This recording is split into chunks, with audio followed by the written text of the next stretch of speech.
안녕하세요. 전 성격이 무던한 편이라 마흔 중반인 지금껏 인생을 살아오면서 너무 밉고 꼴 보기 싫어서 당장 갈아 마셔도 시원하지 않은 인간을 만난 적이 없었어요. 왜 옛말에 미운 놈 떡 하나 더 준다고 하잖아요? 저도 사람인지라 누가 좀 얄밉게 보일 때가 있긴 하지만 그래도 계속 나쁜 점을 들추려 하지 않고 좋게 보려고 노력하는 편이었죠. 그런데 결혼하고 나서 그게 도저히 안 되는 사람이 제 앞에 나타나더라고요. 사실 이 사연을 쓴 이유도 제가 죽도록 미워할 수밖에 없었던 그 사람, 바로 동서와 얽힌 이야기인데요. 살다 살다 이렇게까지 사람을 싫어하고 증오할 수가 있나, 저 자신에게도 놀랄 정도였어요. 제가 이런 생각까지 한 그 이야기 한번 들어봐 주실래요? 저랑 남편은 20대 때 지인의 소개로 만났습니다. 서로 어려서 무엇 하나 내세울 건 없었지만 근면성실하고 저축하는 습관이 몸에 배 있었고 듬직한 모습이 참 좋게 보이더라고요. 그리고 제 마음을 사로잡았던 말이 있었어요. 저한테 쓰는 돈이 그렇게 아까울 수가 없어요. 옷도 1년에 딱 2번 사는데 그래도 잘 빨아 입습니다. 짠돌이란 소리도 많이 듣는데 절대 제 사람한테는 안 아껴요. 이렇게 아낀 돈으로 나중에 우리 가족 편하게 잘 생각하면 괜히 기분이 좋아지더라고요. 힘들고 그럴 때마다 제가 항상 미래를 생각하는데 그럼 없던 힘도 생깁니다. 자기한테 돈 쓰는 걸 정말 1원 하나까지 철저히 절제하는 사람이었죠. 처음엔 이런 사람과 연애하면 야박하게 굴진 않을까 걱정했는데 남편이 처음 만나서 한 말처럼 자기에겐 아까워해도 내 사람에게 퍼주는 건 계산을 안 하더라고요. 심지어 연애를 시작했을 때 얼마나 쑥맥인지 제 손도 못 잡아서 혼자 식은땀까지 뻘뻘 흘리고 있는 모습을 봤는데 속으로 이렇게 어리숙한 사람하고는 얼마 못 가겠구나 싶기도 했죠. 그래서 제가 손을 먼저 잡으면서 이런 거 하나도 못하냐고 물었더니 저를 너무 귀하게 생각해서 지켜주고 싶은 마음이 강했다고 하더라고요. 그런 모습에 저는 이 사람과 결혼해야겠다는 마음을 먹게 됐고 남편은 결혼을 준비하면서 저에게 준비해야 할 것이 따로 한 가지 있다면서 어렵사리 이야기를 꺼내더라고요. 우리 아버지가 자기 한번 따로 보자고 하는데. 그래? 내가 시간 맞출 테니까 알려만 줘. 안 그래도 뵙고 싶었는데. 근데 우리 아빠 성격이 좀 많이 강하거든. 나더러 친아들 맞냐고 물어볼 정도로 성격은 정반대야. 아마 당신한테 말하면서 무섭게 몰아세울 수도 있어. 내가 당신 혼자 안 만나게 하려고 계속 피했는데 아빠가 어른들 뵙기 전에 당신이랑 한 번은 얘기를 해봐야겠다고 그러시네. 그래도 미리 준비하고 그러면 괜찮을 거야. 당신이 그렇게 말하니까 더 긴장되잖아. 준비해야 할 게 따로 있어? 아마 경제 개념 같은 걸 많이 물을 것 같은데 20대부터 우리 아빠는 취미가 땅이랑 건물 보러 다니던 거였대.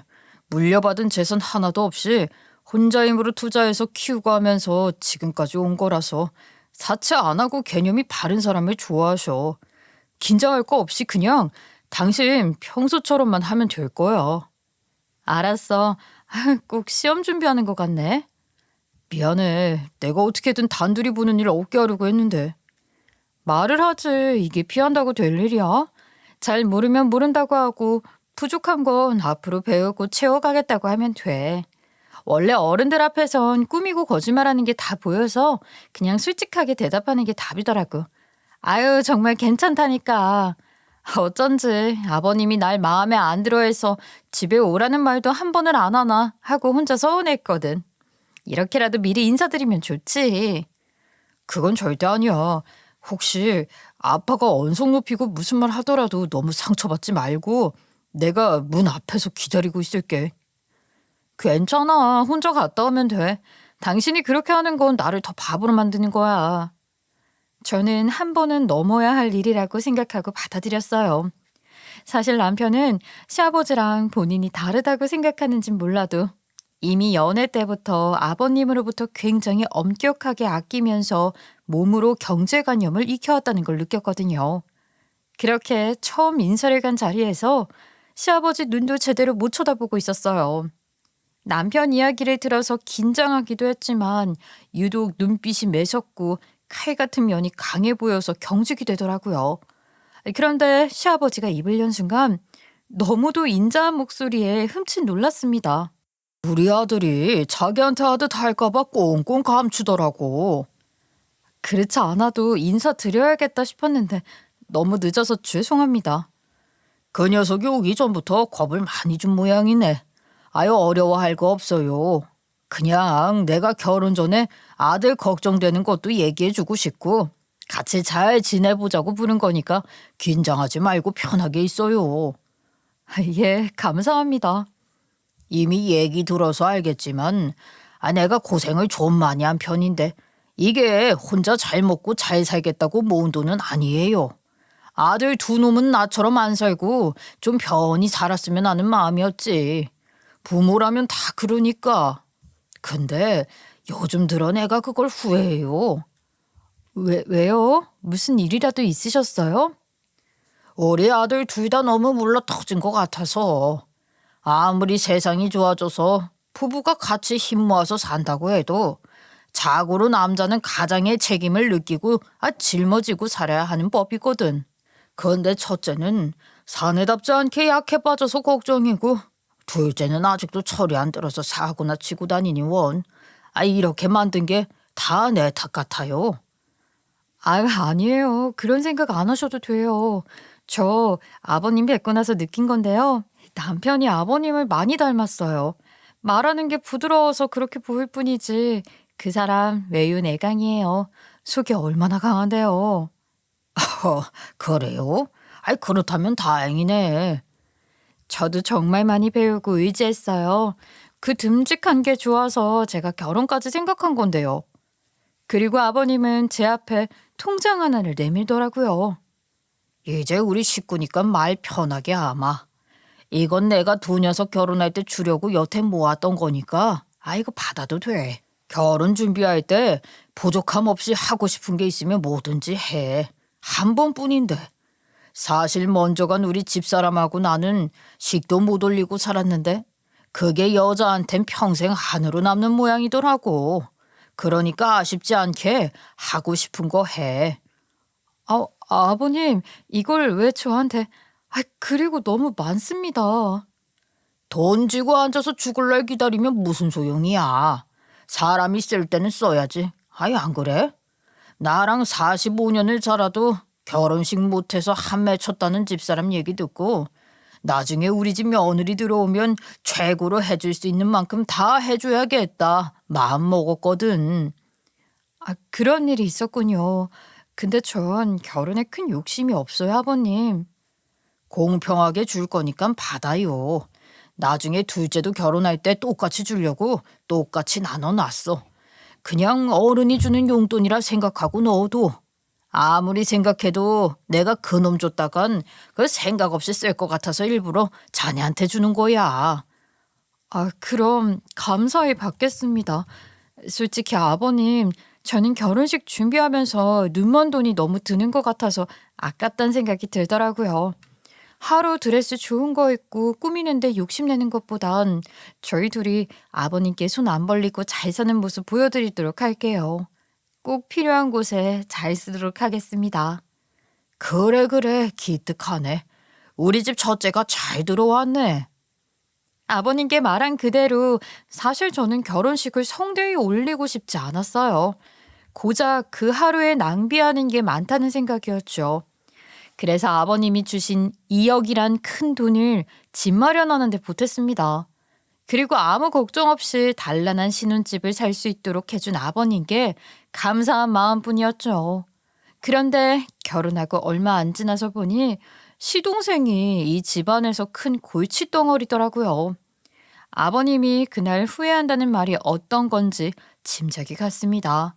사실 사업할 만한 깜냥도 안 되면서 무작정 사업 규모만 크게 벌려 한 방에 큰 돈을 벌 욕심만 부리는 사람이었죠. 아버지, 정말 이번엔 무조건 된다니까요. 이 기회 놓치면 평생 후회할 것 같아서 그래요. 진짜 마지막이에요. 한 번만요, 예? 너 또 무슨 헛바람이 들어서 이러는 거냐? 벌써 몇 번째야? 아이, 저번처럼 그렇게 안 망해요. 이번에는 원금은 보장돼 있다니까요. 분명히 네 입으로 그때가 마지막이라고 했어. 아유, 아버지, 저 한번 믿어주세요. 아, 그럼 저도 형처럼 결혼 자금 미리 받는다고 생각할게요. 그럼 되잖아요. 그 돈 미리 주시면 안 돼요? 이게 저한테 지금 결혼보다 더 중요한 문제라니까요, 아버지. 기회 왔을 때 잡아야죠. 다신 이런 기회 없어요, 정말. 야, 너 자꾸 애처럼 떼쓸래? 아, 하나도 아니고 무슨 편의점을 3개씩이나 하겠다고 그래. 그러다가 3개 다 망하면 그땐 어쩌려고. 일단 하나라도 운영해보면서. 아, 형, 짜증나게. 왜 끼어들어, 왜? 형이나 잘 살아. 나 지금 아버지하고 이야기하는데 왜 갑자기 그런 소리 해서 되던 일까지 안 되게 하는데. 나 잘 되는 게 싫지, 형은. 여태 동생이랍시고 나한테 해준 것도 하나도 없으면서 왜 남의 길까지 막냐고. 뭐? 길을 막아? 너 사고치고 올 때마다 도운 사람이 누군데? 저번에도 열기만 하면 대박이라고 고깃집 차렸다가 어떻게 됐어? 아버지 돈이랑 내 돈까지 날려먹었잖아. 자꾸 일 버리고 와서 뒷수습 우리한테 맡기지 말라고. 아버지 돈이 네 돈이야? 나이가 몇 살인데 손 벌릴 생각하고 있어. 제발 정신 차리고 네가 책임질 수 있는 것만 해. 아이, 형도 손 벌렸잖아. 아버지 돈으로 집까지 사놓고 웃기시네. 뭐라고? 너 다시 말해봐. 아이, 그만들 해. 넌 형수 앞에서 부끄럽지도 않냐, 이놈아. 시동생이 왔다 하면 하루도 편하게 밥을 먹고 넘어가는 날이 없었죠. 만날 때마다 새로운 사업을 하고 싶다, 돈을 지원해달라는 소리에 아버님도 지친 얼굴이더라고요. 더 들어볼 것도 없다는 표정으로 밥을 밀어넣듯 드셨죠. 하지만 일단 저지르고 보는 성격의 시동생은 편의점을 계약해서 경찰서에 끌려갈 위험까지 감수하면서 끝끝내 아버님께 돈 받아내더라고요. 무리해서 편의점을 3개나 연 시동생은 몇 달 안 가서 결혼할 여자까지 집에 데려왔습니다. 10분 뒤에 도착한대요. 저랑 결혼할 사람 보는데 모인 김에 불렀어요. 누가 와? 아, 또 사고 챈다. 넌 다짜고짜 이런 식으로 사람을 데려오겠다고 하면 어떡해? 미리 말을 해야 뭐라도 준비할 거 아니야. 결혼할 돈은 있어? 집은 어디서 살게? 사업도 이제 시작한 놈이 대체 무슨 생각으로 결혼을 하겠다는 거야? 다른 사람 인생까지 책임져야 한다는 뜻인 걸 알긴 아냐? 아이, 너 하는 짓 보면 속이 갑갑하다. 아직 사업이 제대로 자리 잡지도 않았는데 결혼까지 충동적으로 일벌이듯 하는 걸 보면서 아버님은 한숨을 푹 내쉬었죠. 하지만 어쩌겠어요. 해맑은 동서는 선물까지 들고 인사하는 자리랍시고 차려입고 왔는데 얼떨떨해하면서 받아들일 수밖에 없었죠. 떨떠름한 시아버지 때문인지 동서는 한참 눈치만 살피고 묻는 말에 단답형으로만 대답을 하더니 갑자기 저를 불러내서 심각한 표정으로 이 이야기를 하더라고요. 저 형님, 어떻게 하면 좋아요? 아버님이 신혼집은 못 해준대요. 아, 그게 전에 사업자금으로 받아간 걸로 알고 있어요. 아니, 아무리 그래도 그렇죠. 결혼 준비하라면서 돈 몇백 주고 끝내는 게 말이 돼요? 그리고 그 사람이 사업자금으로 받아갔다는데 솔직히 전 억울해요. 제가 결혼하기 전에 일어난 일이잖아요. 형님은 받으셨다면서요? 아버님이 돈은 칼 같은 분이라서 공평하게 결혼자금 마련해서 나눠주셨거든요. 누구 더 주고 덜 주고 그런 것도 없었고요. 아까 들어보니까 편의점 그래도 잘 되고 있다고 하던데 좀만 있다 보면 금방 좋은 곳으로 갈 수 있을 거예요. 이제 열었는데 어느 세월에 가겠어요. 저는 동서를 좋게 타이르면서 일단락 지으려고 했죠. 제가 거기서 더 해줄 말이 딱히 없더라고요. 그런데 갑자기 눈물이 그렁그렁 고인 채 동서는 절 붙잡고 하소연을 시작했습니다. 제가 실은요, 작은 집에서 못 살아요. 그럼 죽을 수도 있어요. 예? 그게 무슨 말이에요? 폐소공포증이라고 들어보셨어요? 저 폐소공포증이 정말 심하거든요. 좁은 공간에 있고 그러면 숨이 잘 안 쉬어지고 잠도 못 자요. 그래서 제가 미리 받은 집이 하나 있었는데 형님, 그냥 형님이 저 도와주시면 안 될까요? 그래도 같은 여자잖아요. 편의점 연지 얼마 안 돼서 매출 100% 갖고 오기도 힘들대요. 빚도 있고요. 근데 언제 이사를 하겠어요? 한 번만요.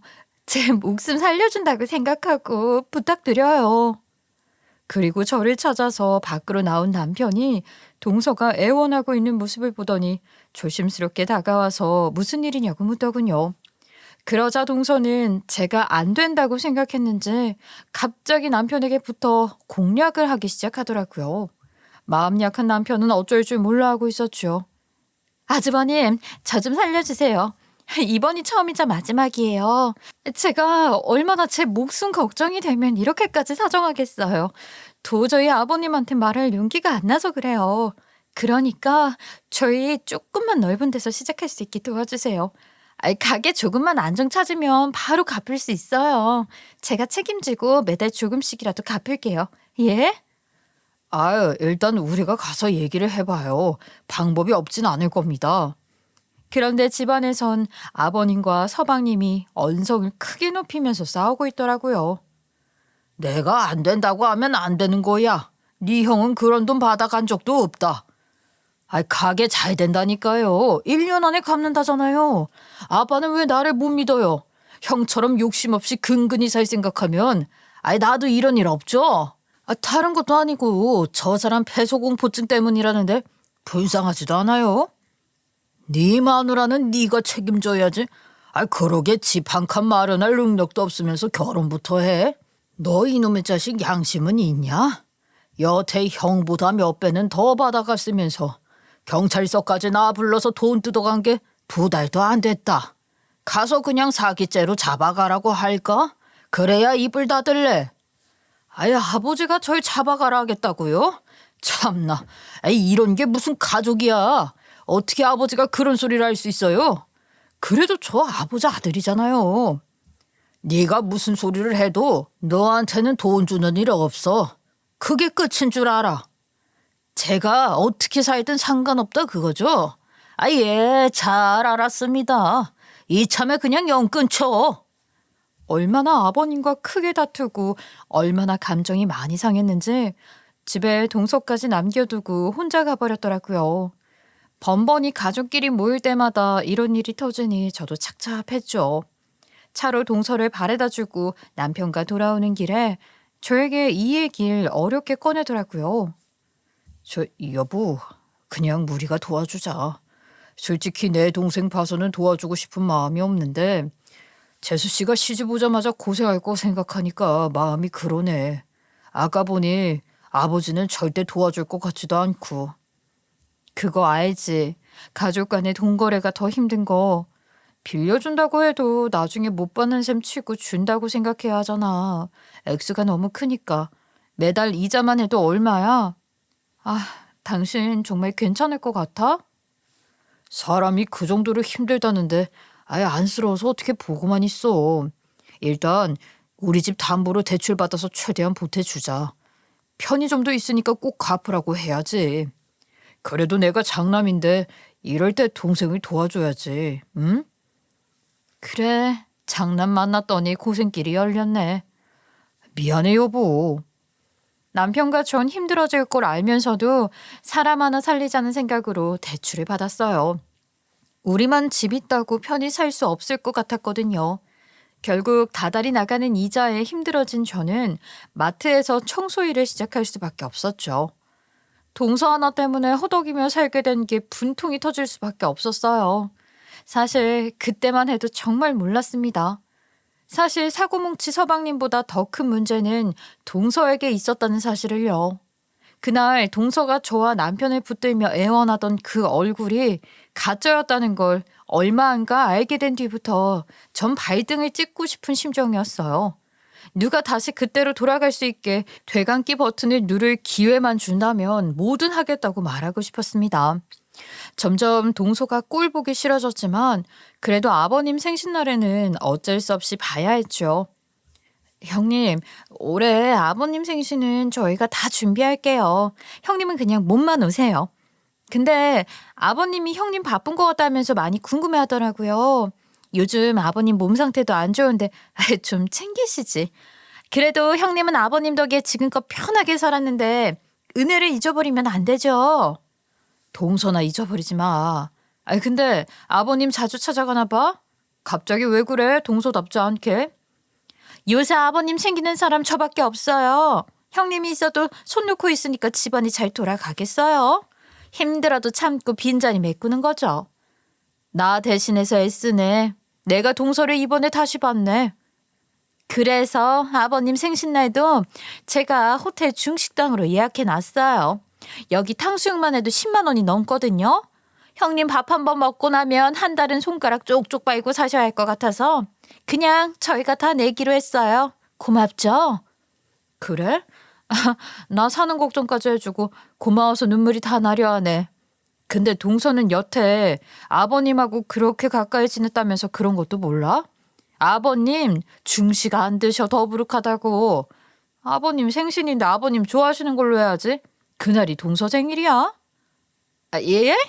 그건 돈 내는 사람이 결정하는 거죠. 그냥 빈손으로 조용히 와서 밥이나 먹고 가시라고요. 그리고 호텔 오실 때 형님 평소에 입는 그런 옷 입고 오면 청소분 줄 알고 화장실로 보낼 수도 있으니까 수준에 맞게 좀 챙겨서 입으세요. 아셨죠? 내가 알아서 할게. 요새 동서 많이 한가해? 뭐 그런 것까지 사사건건 참견하고 그래. 더 할 말 없지? 그럼 끊을게. 저기요. 제 말 다 안 끝났어요. 저는 언젠가부터 동서와 똑같이 개념 없는 행동을 하게 되더라고요. 그런데 결혼 초에는 명절날 다쳤다는 거짓말까지 해서 피하더니 갑자기 아버님을 극진히 모시려는 동서 태도가 너무 이상했죠.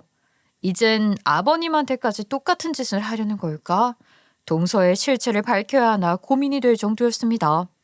그리고 얼마 뒤 아버님 생신날이 되었어요. 동서 고집 때문에 입에도 안 맞는 음식을 꾸역꾸역 넘기는 모습을 보면서 제가 괜히 불편하더라고요. 그런데 동서가 갑자기 절 보고 씩 웃더니 제가 시작한 일로 화제를 바꾸더군요. 자꾸 어디서 화장실 냄새가 난다 했더니 형님 몸에 뱄나 봐요. 얼마나 열심히 일하셨으면. 대단해요. 뭐든 정말 가리지 않고 열심히 한다니까 우리 형님은. 아버님 모르셨죠? 요새 형님 청소일 시작했거든요. 그래서 통 안 보였구나. 그게 보통 일 아닐 텐데 고생이 많다 큰아가. 괜히 아버님 신경 쓰실까 봐 얘기 안 했어요. 그래도 일하는 시간이 짧아서 할 만은 해요. 요새 일하느라 정신이 없다 보니까 아버님도 자주 못 찾아뵙고 죄송합니다. 그저 열심히 사는 게 최고다. 그런 소리 마라. 다들 모르죠? 전 종종 형님 보거든요. 그러고 보니까 형님은 청소할 때 입는 그 옷 있잖아요. 약간 파란색 도는 거. 그 색깔이 진짜 잘 받는 것 같아요. 오늘 차려입은 것보다 청소하는 모습이 더 괜찮은 것 같은데요. 천직인가 봐요. 그래, 참고할게. 근데 입에 있는 거나 좀 씹고 말해, 동서. 밥을 먹는 내내 염장 지르는 동서 때문에 먹던 게 얹힐 것 같더라고요. 그래도 좋은 날이니 참자. 딱 하루만 넘기자는 생각으로 견뎠습니다.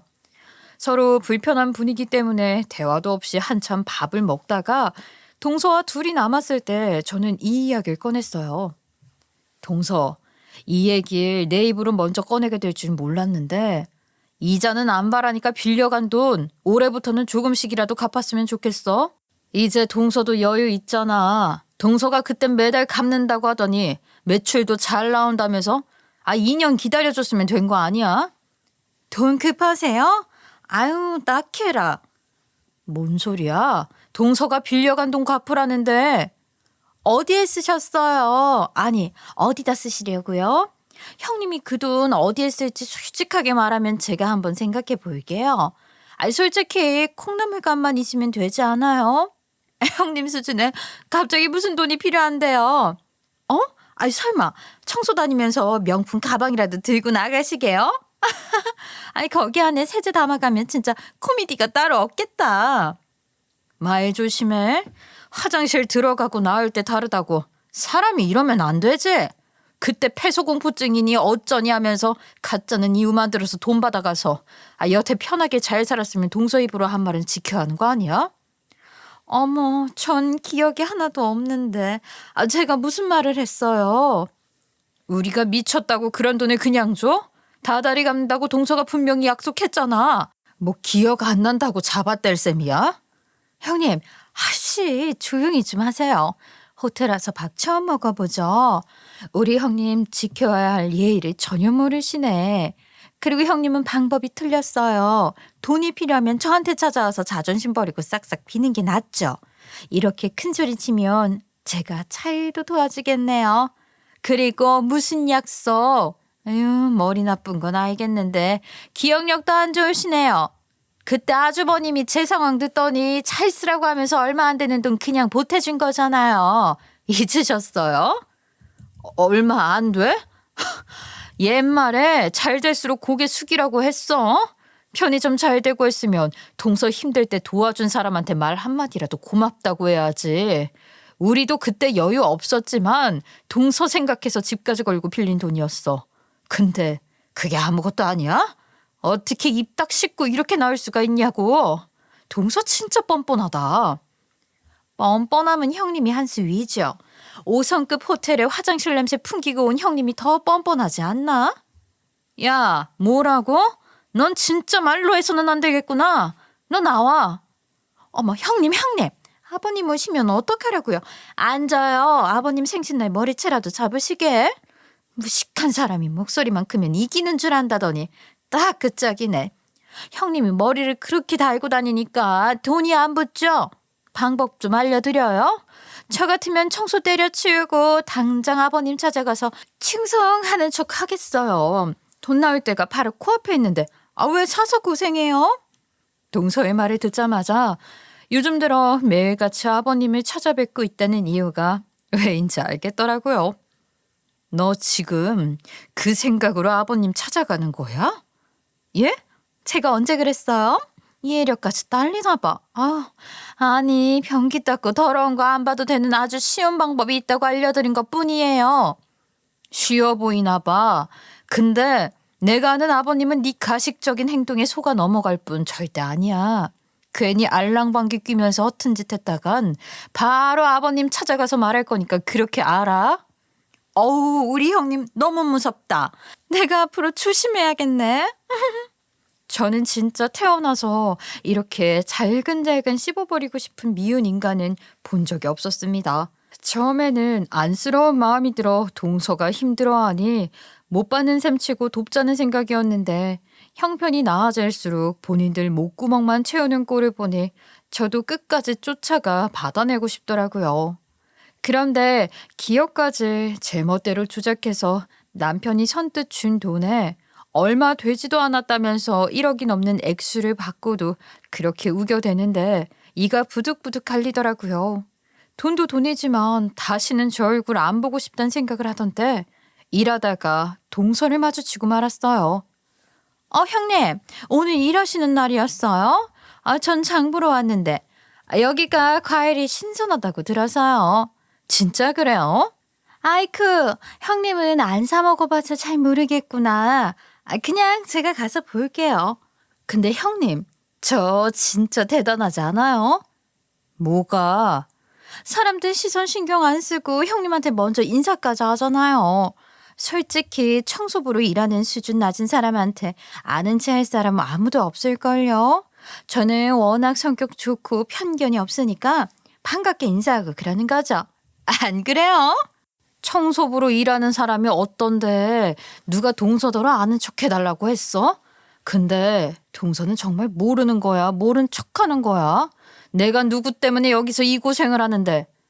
어머머, 누가 들으면 제가 시켜서 하는 줄 알겠어요. 동서한테 그 돈만 안 빌려줬어도 지금 내 집에서 편하게 있었지. 누구 염장 질러? 형님, 정말 큰 착각하시는 것 같은데요. 잘 들으세요. 형님 학벌이랑 수준이 딱 여기까지라서 이런 일밖에 못 하시는 거예요. 좋은 대학 나와서 능력 있었으면 회사 취업해서 더러운 거 안 만지고 월급 받고 있었겠죠. 형님 살아온 것까지 저한테 덮어 씌우면 어떡하자는 거예요? 뭐? 지금 말 다 했어?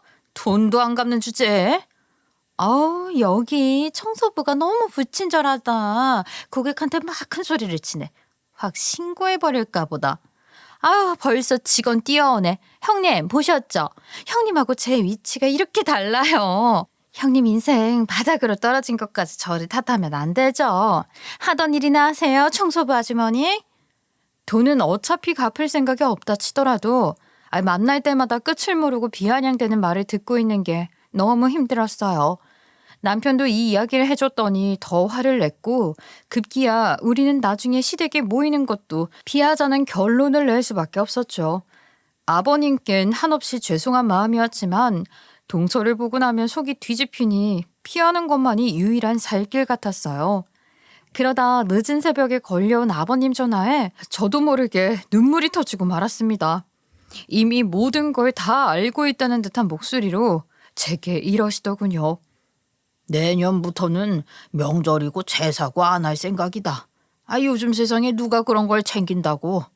네가 안 힘들어야지.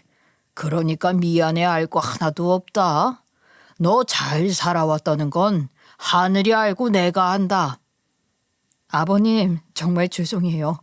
저 때문에 이런 생각까지 하게 해서 면목 없습니다. 내년부턴 음식해서 보내는 것 말고 같이 가서 제대로 준비할게요. 어머님이 하늘에서 얼마나 속상하겠어요. 절대 안 돼요. 실은 저도 정말 노력한다고 했는데 동서랑 있는 게 힘들어서 자꾸 피했어요. 나한테 이제야 그 말을 해주는구나. 네? 아버님도 알고 계셨던 거예요? 내 생일날 다 들었다. 걔가 경솔한 면이 있다는 건 겪어서 알았다만 그 정도로 인간 말종인지는 몰랐다. 그런 줄도 모르고 네 자리 대신해서 노력한다고 내 좋게 보려고 했으니 왜 여태 참고 있었어? 당장 와서 이러고 욕을 해야지. 그래도 아버님한텐 좋은 며느리일 수도 있으니까요. 전 그것조차 못하는 며느리잖아요. 그런 제가 누굴 욕하겠어요. 저도 자격이 없는데. 네가 왜 자격이 없어? 이 세상 어느 누가 동서 힘들다는 말에 그 많은 돈을 대출받을 생각을 해. 그것뿐이냐? 남편 원망도 안 하고 나가서 열심히 돈 벌고. 내 아들보다도 네가 더 고생 많았다는 거 잘 안다. 그날 내가 뒤에서 그 얘기를 듣고 있는데 어찌나 속상하던지. 그래도 아버님이 제 편 들어주시니까 속이 다 풀리네요. 감사해요. 이런 걸로 속이 풀려서 되겠냐? 그날 내가 널 못 도와준 게 아직도 마음에 걸린다. 당장 들어가서 혼을 내주려다가 참은 이유가 있었어. 남의 돈 우스운 줄 아는 것들한테는 똑같이 갚아줘야지. 절대 말로 해서는 모르는 법이거든. 내일 보자. 그러더니 아버님은 바로 다음날 이른 아침부터 집에 찾아와서 땅 문서 하나를 제 명의로 정리했다면서 토지 대장까지 보여주시더라고요. 젊은 시절부터 유독 땅과 건물을 보러 다녔던 아버님은 이제 전문가나 다름없었거든요. 좋은 땅을 알아보는 눈이 있던 분이었죠. 내가 제일 아끼던 땅인데 나중에 훨씬 더 오를 거다. 내가 건물보다 땅을 좋아하는 이유가 지금보다 몇십 년을 멀리 볼 수 있어서야. 그러니까 이제부턴 참지 말고 앞만 봐. 지금은 네가 힘든 것 같아도 그거 모를 일이야. 아버님, 여태 아버님이 힘들게 모으신 걸 저한테 주셔도 돼요? 내가 이러려고 힘들게 모았는데 왜? 난 너한테 줄 거야. 그동안 내 아들 두 놈 때문에 고생한 너한테 이것밖에 못 줘서 미안하지. 항상 공평하게 나눠주시려고 했잖아요. 근데 이걸 저한테 다 주시면. 아니다. 나도 생각 많이 하고 내린 결정이다. 내가 잘못 키웠어. 이번에 보니 그것들 제대로 혼나봐야지. 벼랑 끝에서 내가 살리고 지 형수까지 나서서 살려주니까 사랑구실을 못해. 그것들 사람 아니야. 알고 보니까 걔들 지금 편의점 운영 힘들어서 돈 받아내려고 나 찾아온 거더라고. 뒤에서 내 재산에 사망 진단금까지 알아보고 있더라. 그게 사실이에요? 어떻게 아버님을 두고. 누굴 탓하겠냐. 이게 다 내 잘못이지. 내가 잘못 키웠어. 이제라도 방법을 알려줘야지 별 수 있겠니? 이제 동아줄 내려주는 일은 없어야 혼자 서지. 안 그러면 평생 남의 피 빨아먹고 살 것들이다. 그러니까 너희도 두 번은 속지 마. 그리고 전 아버님이 떠나자마자 잊어버리지 않게 아버님이 해주신 말을 제 수첩에 옮겨 적었습니다. 진짜 시작은 이제부터다. 멀리 보자. 나중에 누가 더 잘 살고 있을지는 지금 내 노력에 따라 달린 일이다. 그 뒤로 아버님은 속전속결로 움직여 저에게 땅을 증여해주기 위한 준비를 다 끝냈습니다. 그제야 아버님은 할 일을 다해서 속이 후련하다 표정을 짓더니 마지막으로 살던 집까지 정리를 시작하더군요. 전 그때 아버님이 해준 이야기를 절대 잊어버리지 말고 살자고 남편에게도 제가 적은 걸 보여주며 다시 되새겼어요. 그러던 어느 날 동서가 또 마트에 와서 저를 찾는 것 같더라고요. 사실 제가 입구에서부터 요란하게 들어오는 동서를 보고 바로 등 돌려서 남자 화장실 쪽으로 가서 청소를 했는데 힐끔 밖을 봤더니 1시간 넘게나 계속 절 기다리고 있는 게 아니겠어요? 결국 퇴근 시간이 와서 어쩔 수 없이 전 나올 수밖에 없었고 결국 입구에 서 있던 동서를 딱 마주치고야 말았죠. 아유, 한참 찾았잖아요, 형님. 왜? 나 동서랑 할 이야기 없는데? 다름이 아니라 형님한테는 이 얘기를 제가 해드려야 할 것 같아서요. 안 그래도 힘들게 사는 우리 형님한테 해 뜰 날이 지글 때까지 안 오려는 모양이에요. 아우, 어떡하면 좋아요. 제가 다 속상해서. 고양이 쥐 생각해주네. 어머, 섭섭하게. 저 진심으로 형님 걱정해요. 아버님께 연락 없었죠? 왜? 무슨 일이라도 있어? 순간 전 사망 진단금까지 알아보고 있었다는 아버님이 해준 그 말 때문에 소름이 돋으며 무서운 생각이 들더라고요. 남편과 저 모르게 혹시 안 좋은 일이 있었나 싶었는데 순간 입꼬리가 올라가는 동서 표정을 보니 다행히 그쪽은 아닌 것 같았죠. 아니, 얼마 전에 아버님이 저한테 갑자기 땅을 주시겠다고 하지 뭐예요? 그래? 나한텐 그런 말씀 전혀 없었는데. 저는 애써 웃음을 참아가며 동서 말을 대꾸했습니다. 혼자서 김칫국을 아주 한 사발로 마시고 온 것 같아서 웃음이 터질 것 같더라고요. 그러니까요. 제가 매일 찾아가고 옆에 가까이 있으니까 며느리가 아니라 딸 같았나 봐요. 집 정리하면서 땅까지 정리하시겠다 하는데 형님도 들어서 알고 계시죠? 아버님 땅 작년에 길 뚫리면서 몇 배가 뛰었다고 하던데 지금 팔아도 한 5억쯤은 된다나? 아버님 땅 보는 눈이야 워낙 좋잖아. 그러니까요. 근데 형님은 평생 일해도 5억은 못 벌죠. 어쩌나 평생 만지지도 못할 돈을 저희는 하루아침에 받게 돼서. 형님이 나중에 이 소식 들으면 배 아프실 것 같아서 미리 약 사왔으니까 배탈 나지 마시고 몸 잘 챙기시라고요. 이야, 동서가 먹어야 할 것 같은데 도로 가져가. 예? 그게 무슨 소리예요? 그리고 저는 사진으로 찍어뒀던 토지 대장을 당당히 동서 앞에 꺼내 보였습니다. 그걸 보자마자 동서는 눈이 이리저리 흔들리며 요동을 치더라고요.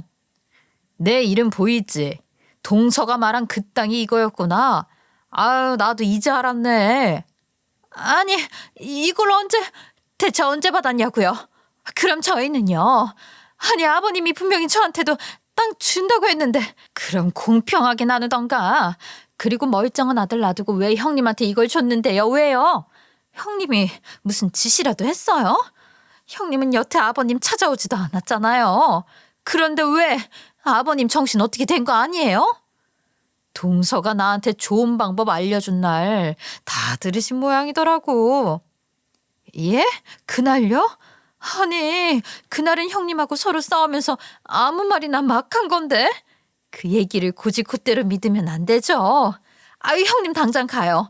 아버님 앞에 당장 가서 이 일 없었던 걸로 다시 정리하자고요. 아주버님하고 다 부르세요, 빨리.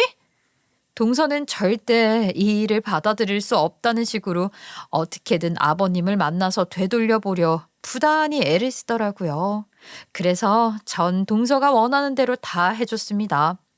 뒤늦게 온 서방님은 자기 핸드폰을 TV에 던져서 깨버리기까지 하더라고요. 그러고도 분이 안 풀리는지 온 집안 물건을 던지고 씩씩대며 악까지 질러댔지만 그런 상황에도 눈 깜짝 안 하고 강경한 아버님 반응을 보고 더 놀란 눈치였죠. 아버님 정말 억울해요. 저한테 이러시면 안 되죠. 열받게 하네. 아버지, 여태 이 사람이 아버지 찾아와서 잘한 건 잊었어요? 노망 나셨어요? 아니, 아무것도 안 하고 명절에 코빼기도 안 비춘 저 인간들을 왜 챙기는데요? 이 사람이 그날 언성 높이고 한 이야기는 사실 아니라니까요, 진짜. 형수가 다 말해봐요. 우리 아버지한테 눈물 질질 짜면서 이 사람 욕이라도 했어요? 불쌍한 척 했냐고요? 제대로 말해보라니까. 왜 이런 결정을 멋대로 해요, 아버지는? 내 돈 내가 쓰겠다는데 너한테 왜 허락을 받아? 그리고 너희도 땅 줬잖아. 아버님, 놀리시는 것도 아니고 돈도 안 되는 이런 땅을 주시면 어떡하라고요? 제가 설마 아버님한테 없는 얘기라도 지어서 한 줄 아세요? 그런 짓이라면 두 분이 더 많이 했죠. 아버님 모르게 뒤에서 재산 알아보고 사망 진단금까지 들려고 했던 건 생각 안 나나 봐요. 두 분이 한 걸 돌아보시라고요. 남 탓만 하지 말고. 야, 너 미쳤어? 그게 사실이야? 형, 이 여자가 아버님 상태 안 좋은 것 같다고 자기가 알아본다 그랬어. 알고도 가만히 있었단 거잖아, 이 미친 새끼야. 네가 그러고도 아들이야. 어머, 이거 왜 이래? 내 탓하는 거야? 계속 아버님 건강 상태 떠본 게 누군데? 그리고 내가 당신 때문에 맨날 왔던 거잖아. 당신이 아버님 살살 긁어서 돈 받아내고 몰래 서류까지 뒤지라고 시켰으면서 치사하게 나한테 덮어씌울 생각을 해? 내가 가기 싫다고 몇 번을 말해도 억지로 보냈잖아, 네가. 두 사람은 결국 엉겨 붙어서 싸움이 났고 그 상황에 아버님은 눈을 질끈 감더군요. 잔뜩 찌푸린 미간을 보고 남편과 저는 동시에 힘을 모아서 두 사람을 밖으로 내쫓았습니다. 동서 얼굴도 보기 싫어서 힘들었던 그 마음이 아버님 표정에서 그대로 느껴졌거든요. 나가요. 둘 다 똑같아. 아버님께 더 상처 주기 전에 당장 나가라고요. 저 여자가 가운데서 머리 쓴 거라고. 우리끼리 이럴 게 아니야 지금. 형수 믿으면 안 된다니까. 나랑 다시 이야기하자. 아버지가 제정신이면 그 땅을 형 앞으로 해주지. 미쳤다고 저 여자한테 넘겨주겠냐고요. 이상하지 않아? 분명히 무슨 짓을 했다니까 우리 모르게. 제 말이 그거예요. 아버님이 저 여자한테 아주 단단히 속고 있어요. 동서, 가슴에 손을 얹고 어제까지 동서가 한 짓을 생각해봐. 하기야, 양심이 없어서 가슴에 손 얹어도 아무 소용없겠네. 평소에 동서가 자기가 한 말이라도 지켰으면 내가 이렇게까지 했을까? 나 동서 때문에라도 더 잘 살고 싶어져서 아버님이 땅 주시는 거 감사히 받겠다고 했어. 왜? 어쩔래? 형님은 아무것도 안 했잖아요. 그러면서 그걸 받아요? 동서가 사람 흉내라도 내고 살았으면 이런 일은 없었지. 처음 만났을 때부터 폐소공포증이니 뭐니 거짓말부터 시작해 나중에 우리 돈 빌려가더니 내 남편이 줬다고 기억 안 나는 척까지 했지. 그것뿐이야. 아버님 옆에 딱 붙어서 더러운 속 감추면서 내내 돈만 보고 있었잖아. 그래놓고 어디 나한테 지금 큰 소리를 쳐 더럽게. 적반하장도 유분수지. 서방님도 똑같아요. 이 여자가 아버지 땅 잘못 받아먹더니 아주 미쳤나? 진짜 미친 게 누군데 부끄러운 줄 알아? 야, 너 어디 내 앞에서 이 여자 소리를 해? 건방지게? 갑자기 눈이 돌아 저에게 돌진한 서방님을 남편이 막아서더니 절 이 여자라고 부른 한마디에 못 참겠는지 남편은 뺨을 강하게 후려치더군요. 덩치가 좋은 남편 손에 서방님은 휘청거리기까지 했죠. 야, 이 자식아, 네가 이러니까 아버지도 나도 너한테 더는 기회를 안 주는 거야. 고마운 줄도 모르고 인간만도 못한 짓거리를 계속 해대니까. 여태 너한테 당해준 게 그나마 가족이라서 가능했던 거다. 좋게 나가라. 못해? 나가라니까. 오늘부로 넌 내 아들 아니다. 내가 혹여나 죽는 날이 오더라도 내 돈 전부 태워버리고 가지 너한테 한 푼도 안 남기고 갈 거니까 얼씬될 필요 없어. 어차피 돈 없으면 찾아올 것도 아니었잖냐. 아이, 아버님, 저는 진짜 자진해서 왔어요. 형님이 제 얘기를 다 나쁘게 지어냈어요. 사람 아닌 것들끼리 잘 만났다. 네가 그렇게 무시하고 더러운 취급하던 네 형님. 끝까지 네 험을 감추겠다고 그날 얘기 네가 한 말 다 듣고 물어도 나한테 좋은 며느리일 수도 있다고 하더라. 근데 널 봐라. 이런데 내가 얘한테 고작 땅 하나 못 주겠어? 이런 짓을 하는 걸 혼자 감당하고 견뎌냈는데 너희들 돈 빌려주고 힘들어도 내 앞에서 한마디 한 적도 없는 애들이야. 어디서 내 귀한 며느리랑 아들한테 악다구니를 써? 아이, 우리 지금 진짜 위기예요, 아버지. 사실대로 말했다간 아버지가 나 또 무시하고 인생 망한 것처럼 볼까 봐 무서워서 말 못했는데 편의점 이제 다 문 닫게 생겼다고요. 내가 알바비도 못 줘서 신고까지 당하니까 너무 급해서 어쩔 수가 없었어요.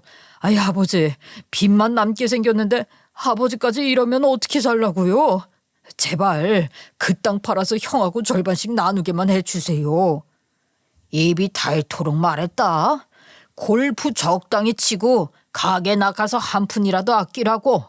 남들은 주인이 사람 안 쓰고 지키고 있는데 아무도 떠민 적 없고 전부 네가 벌인 짓이야. 그러니까 네 힘으로 일어서야지. 넘어지기만 하는 너 일으켜주는 짓은 이제 목에 날카로운 게 들어와도 난 안 한다. 그러니까 내 집에 한 발도 들이지 말고 나가. 다시는 찾아올 생각하지 마라. 안 들려? 가라고 하잖아. 꺼지라고. 결국 두 사람은 남편까지 합세해 나가라고 하니 그제야 손쓸 방법이 없다는 절망스러운 표정으로 나가더군요. 그동안 질릴 대로 질리고 모든 기력을 다 써버린 아버님은 어지러워하면서 그대로 바닥에 주저앉더군요. 남편과 저도 그런 아버님 옆에 앉아서 한참을 말없이 있었습니다. 그러더니 아버님은 혼잣말처럼 이 얘기만 읊조렸어요. 지친다, 지쳐. 이제 쉬고 싶다.